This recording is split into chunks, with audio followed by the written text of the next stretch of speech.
Hello everybody, my name is Sophie and welcome back to bookmas! Yay! Bookmas, second to last day. We're gathered here today for Slay. As you can see, I'm a literary queen. I know my rhymes. And to prove this even more to you guys, not my rhymes, but my literary ability, I thought it would be so fun to just show you guys my writing. But to make it even more fun, I'm not going to show you anything I've recently written because there is nothing to show.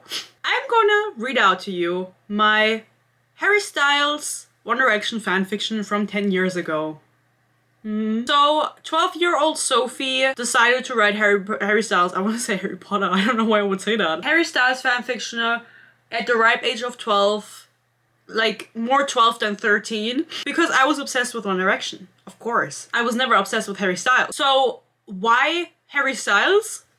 Everyone was doing it, I just wanted to join in. I've talked about my own fanfiction before in my first ever Book Hater Club podcast episode that was about the Hunger Games. And I read my Hunger Games fanfiction out to you guys there. And you're gonna notice something really funny, which is that the main character from this story and from my Hunger Games fanfiction both have the same name. I published this on Wattpad 10 years ago and I wrote it in German, but the dialogue between people was in English. So I was a bilingual queen at 12 already. Apparently. Since this was in German, I did have to ask ChatGPT to just translate it for me because it would have been too much work to just do now. So I think it's still close to the original, right? Like, I would have had to translate it for you guys. You wouldn't understand otherwise. And this is also because I always lean myself out of the window and I always claim that I was writing fanfiction at 12 years old that was as good as books like Crave, Touch of Darkness. What else is pathetic? There's just a lot of books out there where the main character comments on everything that they see. It's just very cringe. I don't know what books I've said that before about, but you guys can gladly compare in the comments. Feel free to make fun of me. I'm 10 years older now, I don't mind. And I'm just gonna read it out to you guys and we can have fun together. Now, I don't know where I was going with this story. I was very much at a point in my life when I was 12 years old where I just wanted to join in. Whenever I wrote anything at that age, fanfiction-wise, whether it's this or the Hunger Games fanfiction, I just wrote it because I wanted to. I didn't have a plan. I didn't know what was gonna happen in the next chapter. I didn't plot anything out. I was literally just writing in the Wattpad app on my tablet. I didn't even have a laptop. I was typing it on a keyboard on my laptop. On my tablet, sorry. And I was hoping for the best. And it was the best. I miss it. So if you ask me what my goal was with this fanfiction, how I was plotting it out to end, I can't tell you. I don't know. It does have, as of today, 1,730 views or reads. I don't know what that means. So 1,730 people looked at this and then 17 people gave it a star. I even have some comments under my second chapter, I think, that we can look at. I put up the cover that I made for it.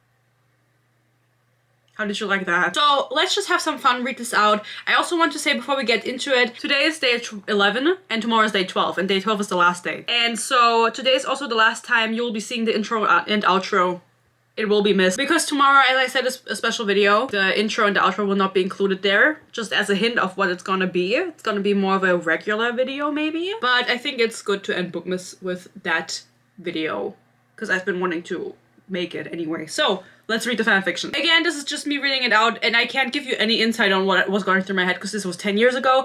And I can just tell you that under each chapter I always said, thank you so much for reading. Sorry it took so long because I was busy. I was way more busy than I thought. And then it makes you think because I was 12. What was I doing? What was I busy with? Okay, let's get into it, guys. Are you excited? This is like a testimony to my potential that I have. Imagine if I picked up a pen today and wrote something. Annoyed, I roll my eyes. The screaming around me is driving me crazy. May? Well, I'm the author, I can decide. May! I can see them! Damn, Louisa, I'm right next to you. Don't scream into my ear, I snap at her. But no! Now it's me screaming, but it just frustrates me. I'm here to One Direction autograph session with my best friend Louisa. I didn't even tell you what this fanfiction is about. You'll figure it out very quickly. She's a total freak about it. You can't have a normal conversation anymore. But I love her, and that's why I'm here today. But slowly, I'm starting to doubt my sanity. It was stuffy, crowded, and above all, loud. Girls were everywhere, with a few guys scattered around. You could only guess where the table with the band was. I leaned forward to Louisa. "How can you see anything?" I asked. "Right there!" "Right there, I mean. There, by those security guards, can you see?" she replied. I stood on my tiptoes, stretching my neck, hoping to see something. Unsuccessful. Maybe it was because Louisa was half a head taller than me. I returned to the narrow line. Behind me stood a tall, pretty blonde girl. As far as I could see, mostly model types were here. Even Louisa, with wavy black hair and a height of 175 centimeters, seemed fitting. I felt completely out of place, with dark blonde curls, and measly 169 centimeters. The line moved relatively quickly, and it didn't take long until Louisa and I were up. She started screaming hysterically, and I just wanted to get away, but it was too late. While not a massive fan of the band, I did own the Take Me Home album. You have to imagine this was written when Take Me Home was out. That was the most recent album. A birthday gift from Louisa. And at an autograph session, you do need something to sign, right? "Give me," someone muttered to me. It was a security man who wanted my CD.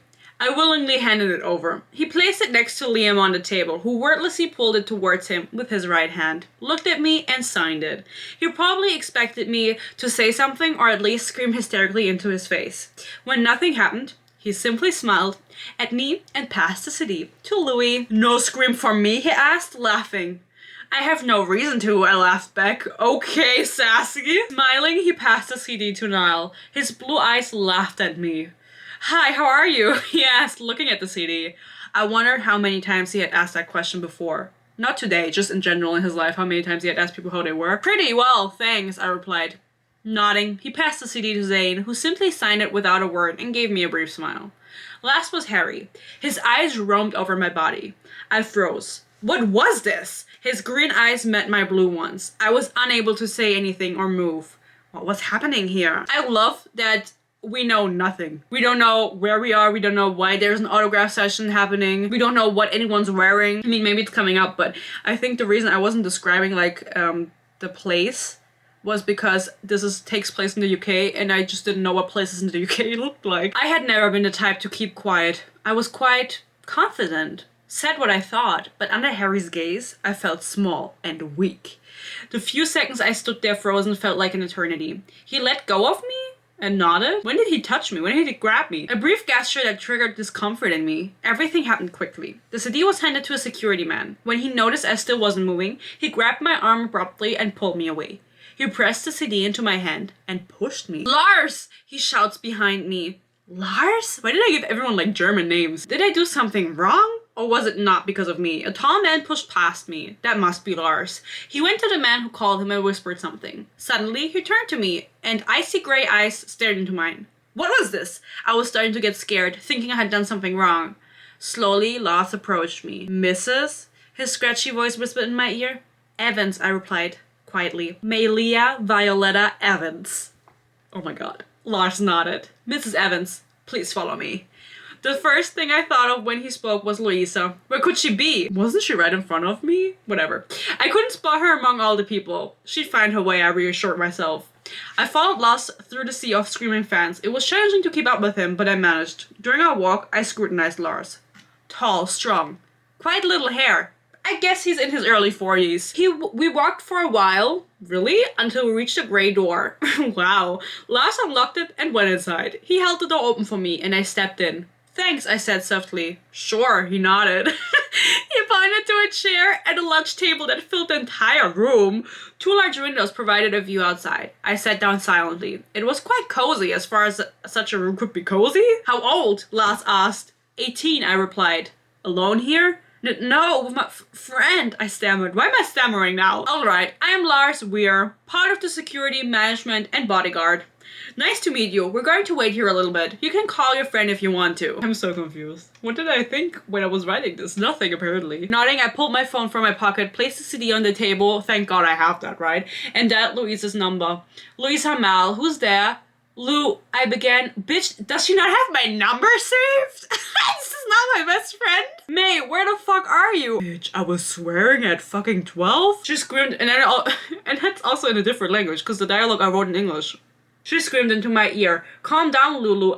Don't call me Lulu, she screamed through the phone. Calm down. I'm here with a man named Lars. I don't know why. He's a bodyguard and said we should wait. I love that I didn't ask why we're there. Just go home. I'm fine. I'll call you later. I'm hanging out now, okay? See you. With those words, I hung up. I didn't want to deal with her yelling. I fucking hate her. Oh my god, you don't really like her, huh? Lars asked. No, she's alright. What the fuck? I just hate how she always screams at me all the time. Haha, Lars replied briefly. We sat there in silence for a while. I scrolled through Twitter, Tumblr, oh my god. Okay, girl. And all the other stuff. I saw pictures everywhere of happy fans with their autographs. Pictures of the guys and, of course, Harry. His green eyes stared into the camera, but not as intensely as they had stared at me. And again, I felt a strange feeling, that discomfort, as I thought about it.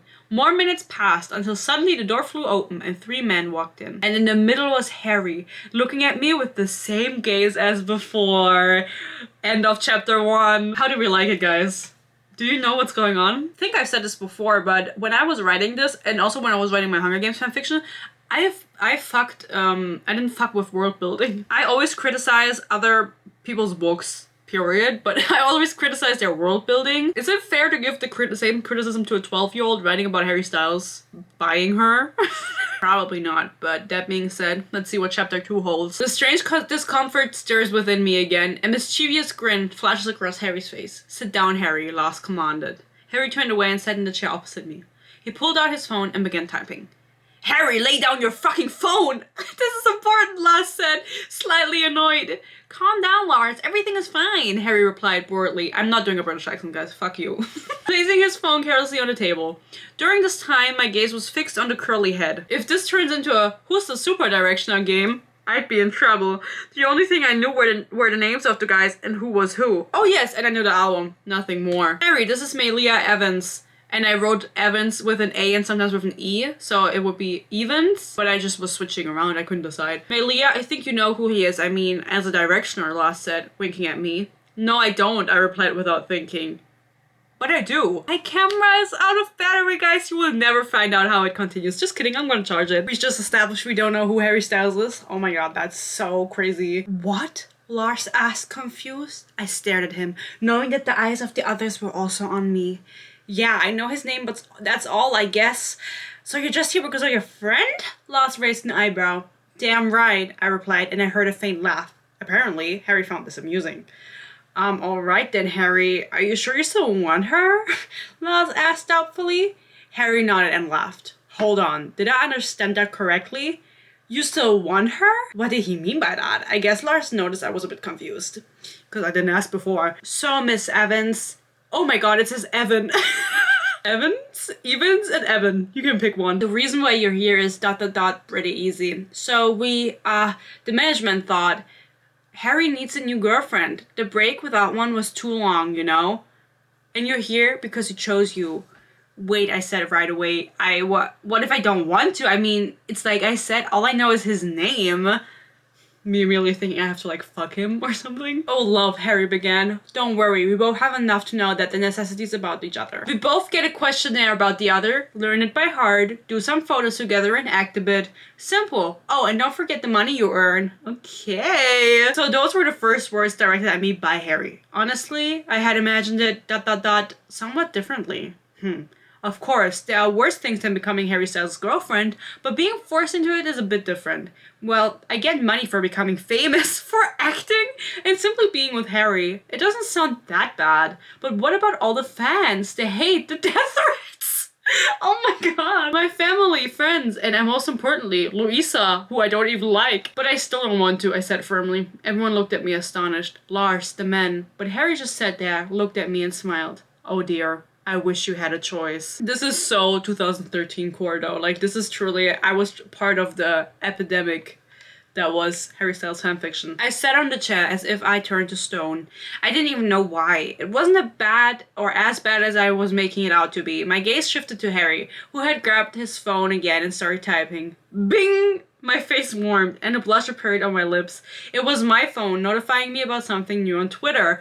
What was my obsession with Twitter? I wasn't even on Twitter. And automatically, I knew who it was from. Harry grinned at me while I quickly pulled out my phone and unlocked it. Lars had started chatting with the 3 other men who were still present.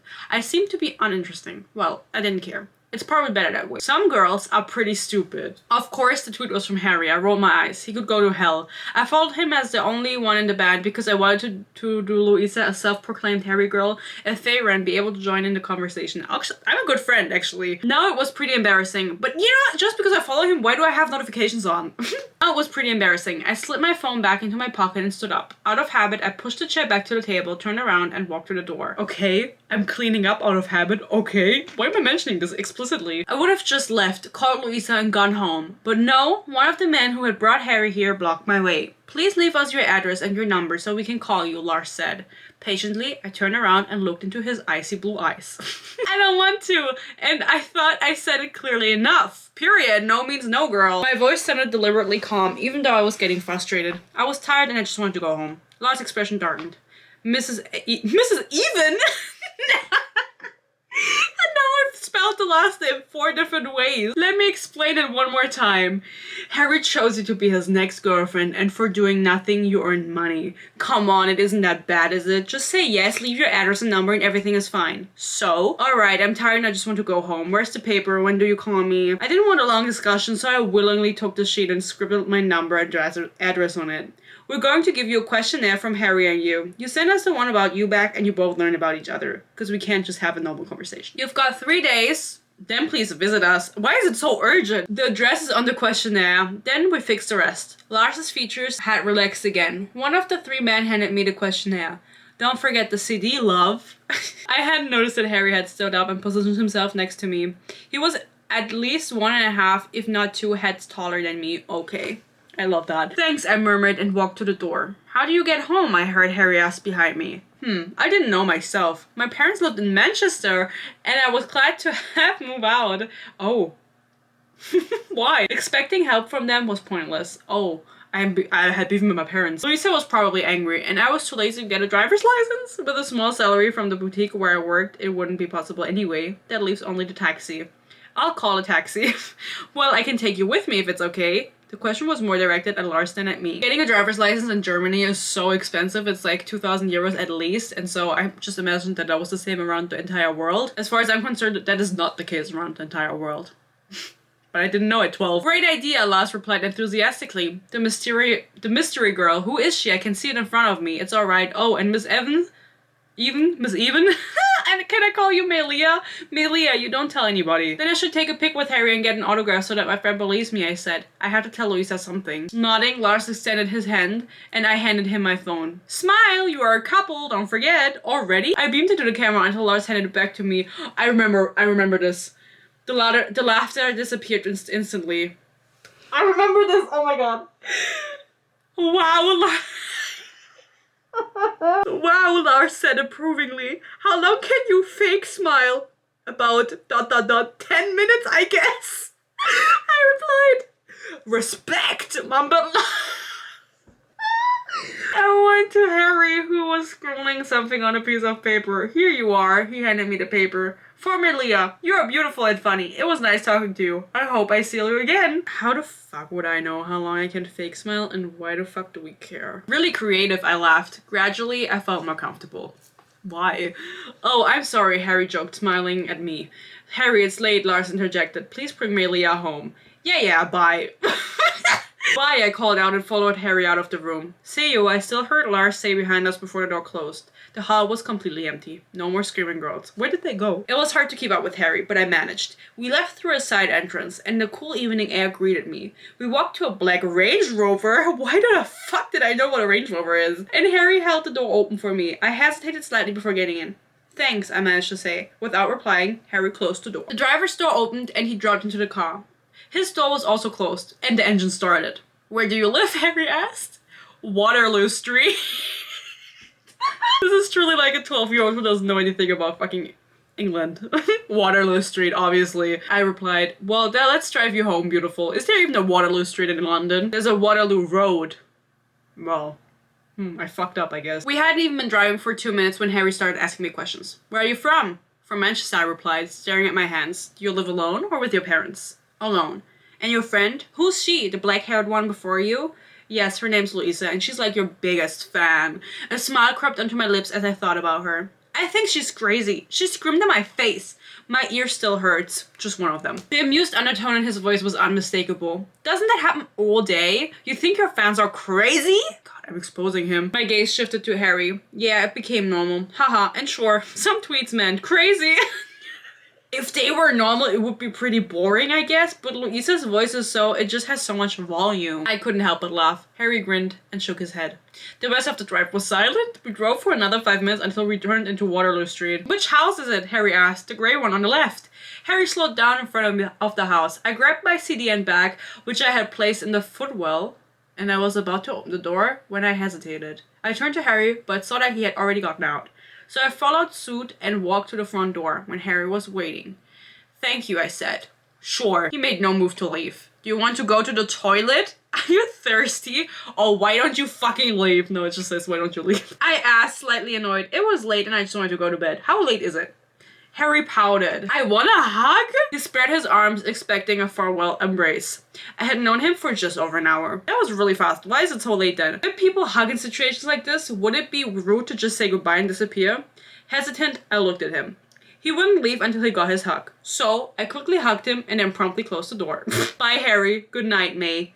And with those words, he turned around, got into his car, and disappeared into the darkness. But I thought the door was closed. Jump to next morning. Reluctantly, I opened my eyes. I turned around and looked at the clock. Just after 10. Annoyed, I dragged myself out of bed and pulled open the curtains. The sudden brightness blinded me, and I squinted my eyes shut. Half blind, I felt my way to the door, through the living room, and finally to the kitchen. Hungry, I opened the refrigerator. But all that was there was fruit, vegetables, and a bottle of orange juice. Damn! Yesterday, I completely forgot to go grocery shopping. So I grabbed an apple and poured myself a glass of orange juice. Another time jump to noon? Why the fuck did I not write anything? Panting, I stood in front of the door of the small shop where I worked. I had just made it on time. The clock on the tower struck 1 as I pushed open the door. Hi, May. It was Arthur, my colleague. We had known each other for a long time and had decided... He's probably a ginger, honestly. I'm not... You know what? I'm just guessing this. And had decided to apply here together. Well, I had persuaded him to start here. It was a boutique for women.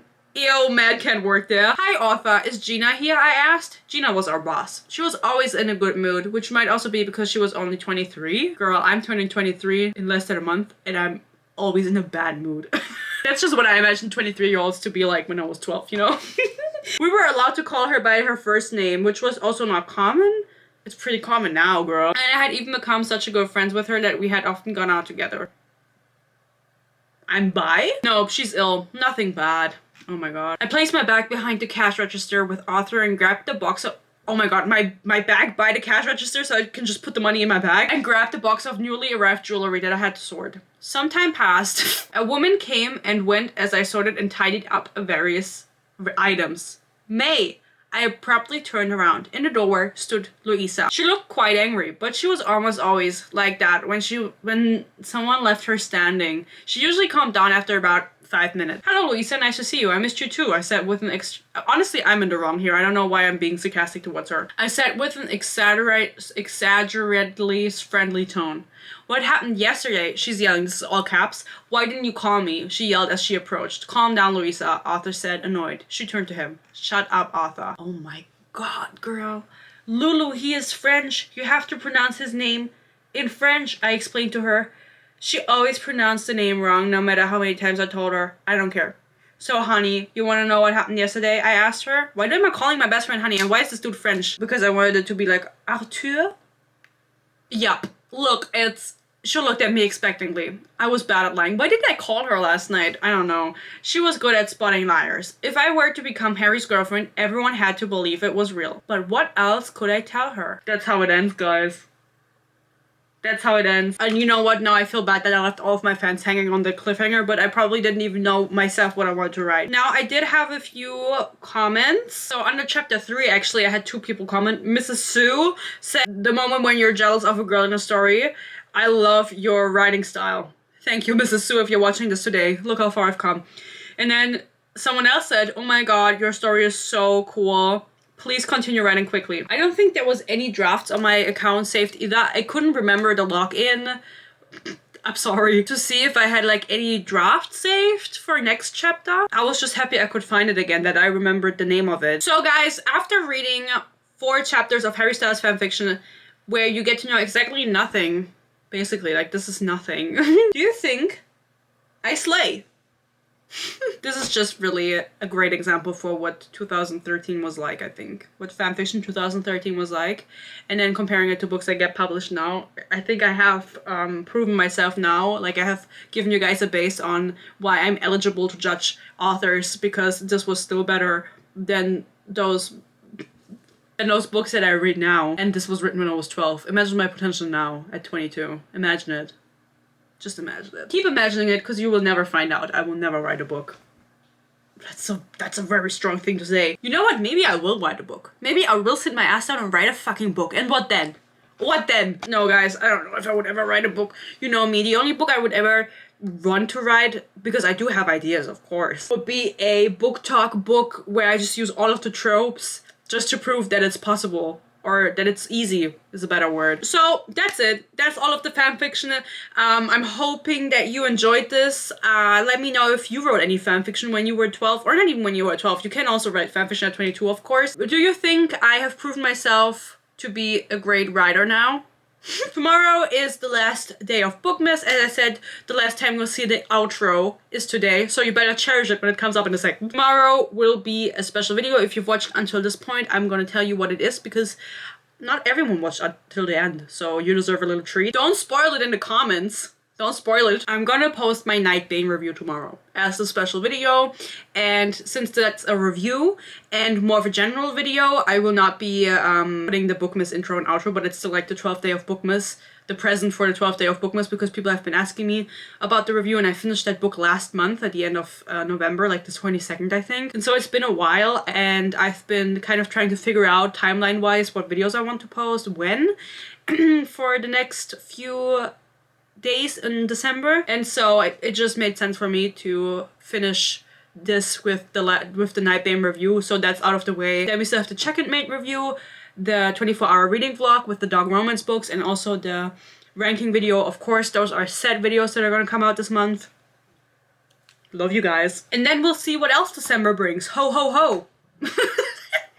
I hope everyone's excited for the Nightbane review. I still have to film it. I haven't filmed it yet. I'm going to do that tomorrow and hope I can edit it in one day, because otherwise that would be really embarrassing. I genuinely don't remember what happened in that book, but I don't want to stretch this video out too long. I think it's going to be already super long, because I talk too much, guys. I make it hard for myself. Anyway, I hope you liked this. I hope you're excited for the last day of Bookmas. It passed way quicker than I thought. I hope you've enjoyed it so far. I don't know if I'll mention it tomorrow, Bookmas or anything, so leave your review for Bookmas in these comments. I love you so much. Thank you so much for watching. I hope you stay happy, you stay healthy.